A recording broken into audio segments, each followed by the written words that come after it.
Hi everyone, I want you to watch this video to the end. This is Nnamdi wife.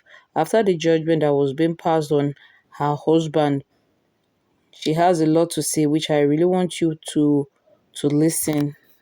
Good evening, fellow Biafrans, lovers of freedom and truth, lovers of justice.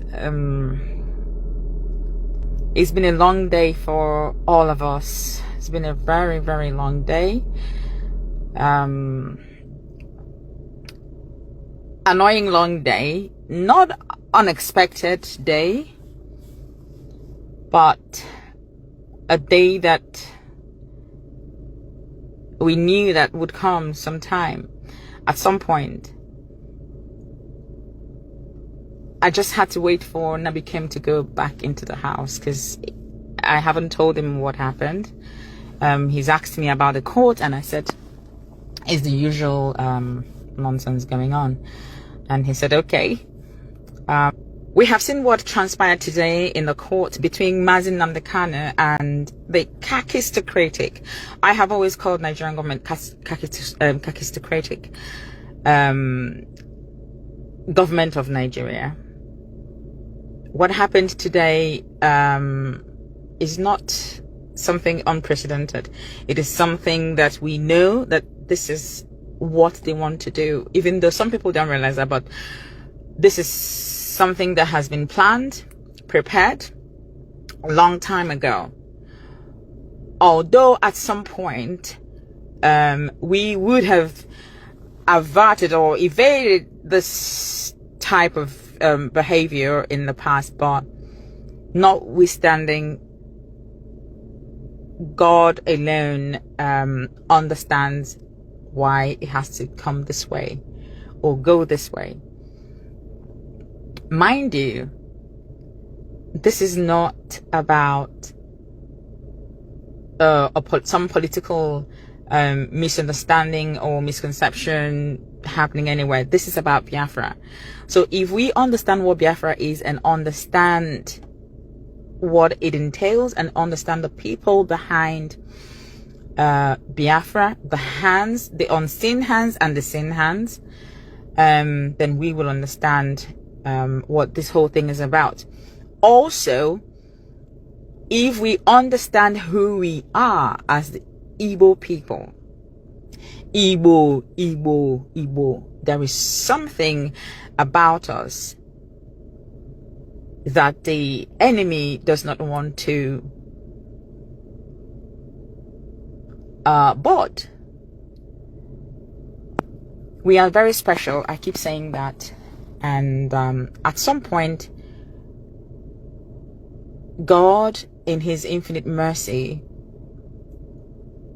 would make us known as he has purposed us to be. So I need to be fast so I can go back in. I'm in the car trying to make this quick video before going back in, because Nnamdi will come out now. I don't want him to hear me.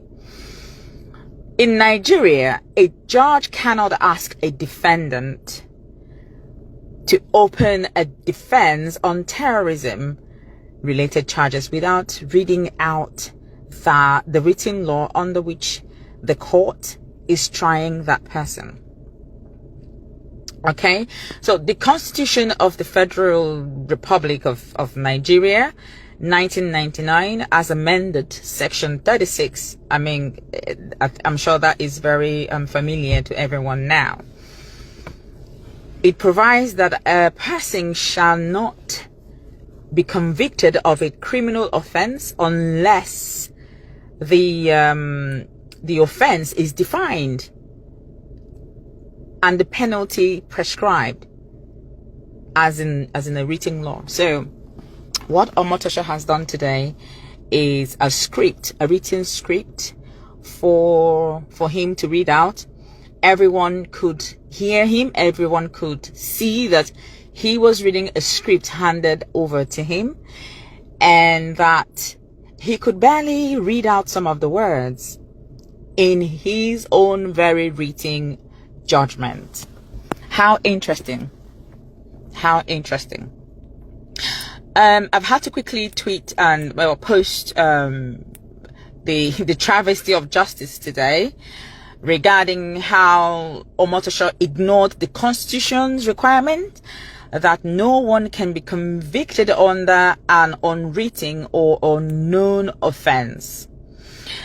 He forced Mazi Nnamdi Kanu to take a plea under a repealed law, which Mazi Nnamdi Kanu refused.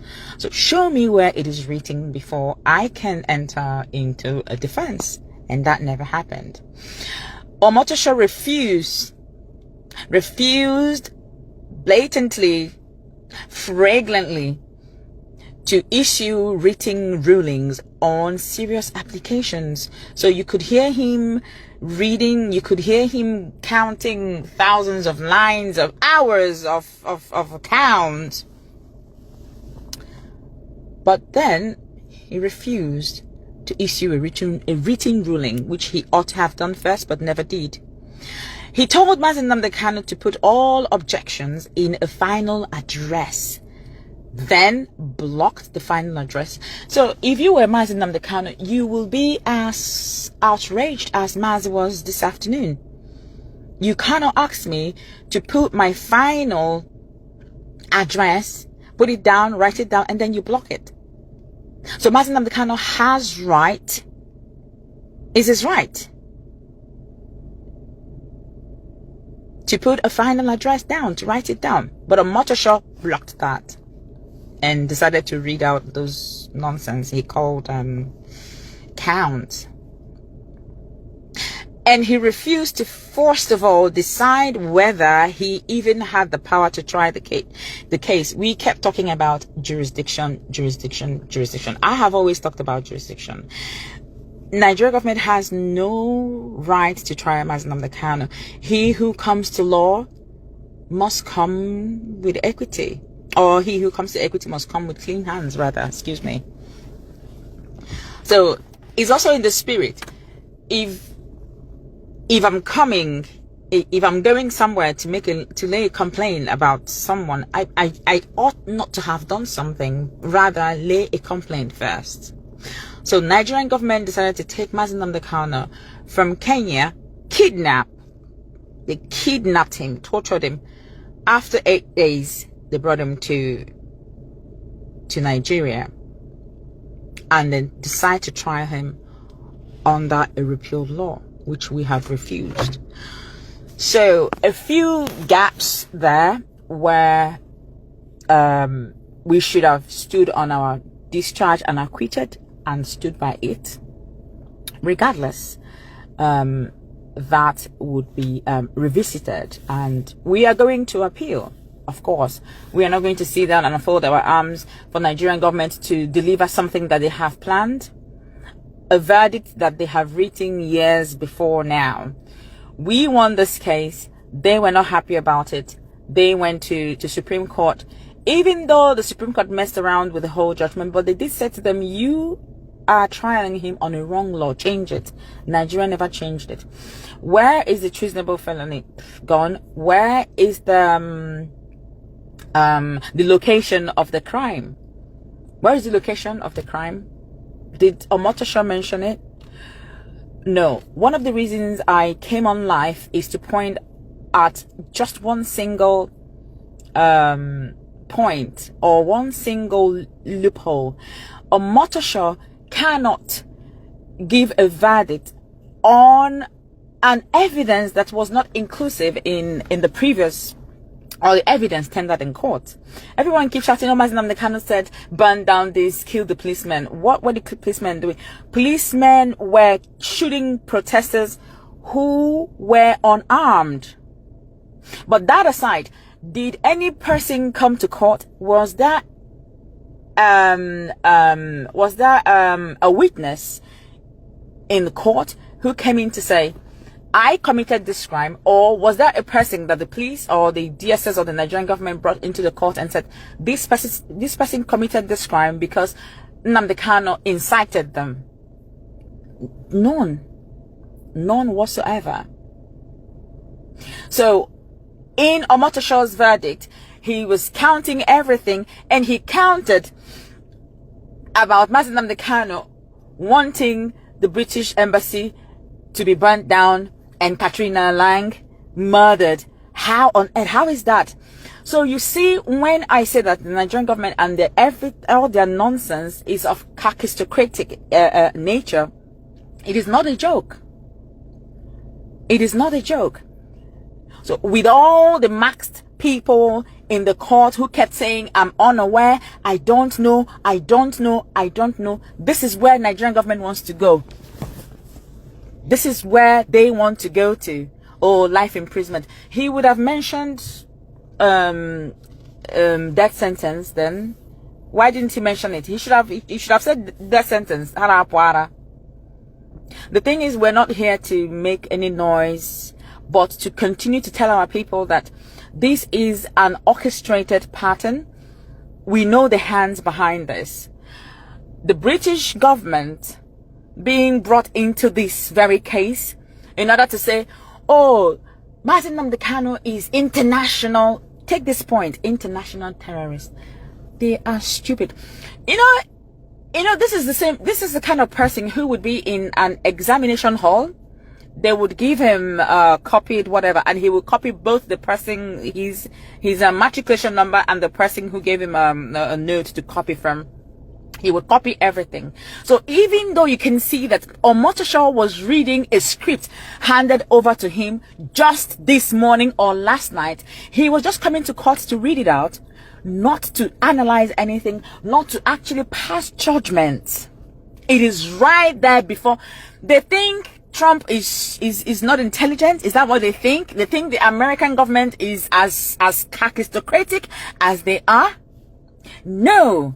For them to rise and say that there is Christian genocide in Nigeria, it means that they have done their work.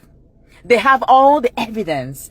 So these scripts, when someone gives you a script to read, you have to act the part. These people are so kakistocratic, they cannot even act a script. Omotosho could barely read out the verdict. He didn't know the words. They were handed over to him, and he was reading something that was never ever mentioned in the court. You cannot pass a judgment based on excluded evidence. You cannot just by yourself put in something that you feel you need to add to pass judgment on an innocent man. Nnamdi Kanu is not a terrorist. There are terrorists running around in Omotosho's village. Is it Eruka? They recently attacked location by ISWAP. We have one of our brothers who was just murdered 2 days ago by the same ISWAP. How many of them have they convicted? None whatsoever. None. But it is Nnamdi Kanu. This is right before his eyes. They're running around. You can't. When he said to you, you cannot. You cannot. Because you have no evidence of, no shred, or no proof, no shred at all. Excuse me. I'm just too tired. There's no shred of evidence, no shred of proof. So this is a written script. They have interpreted it the way they have chosen, but we will fight it. I got here. I got look dog. I got here. Hama, they don't know what they are in for. They are angry that Nnamdi Kanu is courageous. You can see that bit they keep talking about this. You cannot convict a man who is innocent. You have no proof whatsoever. So this script they are tagging, you're using somebody who has killed Igbo people. You're using, all of a sudden you're raising his face that he's a pro-Biafran. That boy in Finland is not a pro-Biafran activist or anything. So these are all propagandas. I want our people to understand how the government operates, how they work. And there are some certain information that we will not be able to release out here in the public. But no, begin to reason deeper than you do to be able to understand how governments operate. There's something I wrote in the past There is narcissism in the world, but then there's also narcissism in the government, how they operate, especially the Nigerian government, where they have a problem with influence. You can imagine a foreign minister right there in front of the whole world saying that he does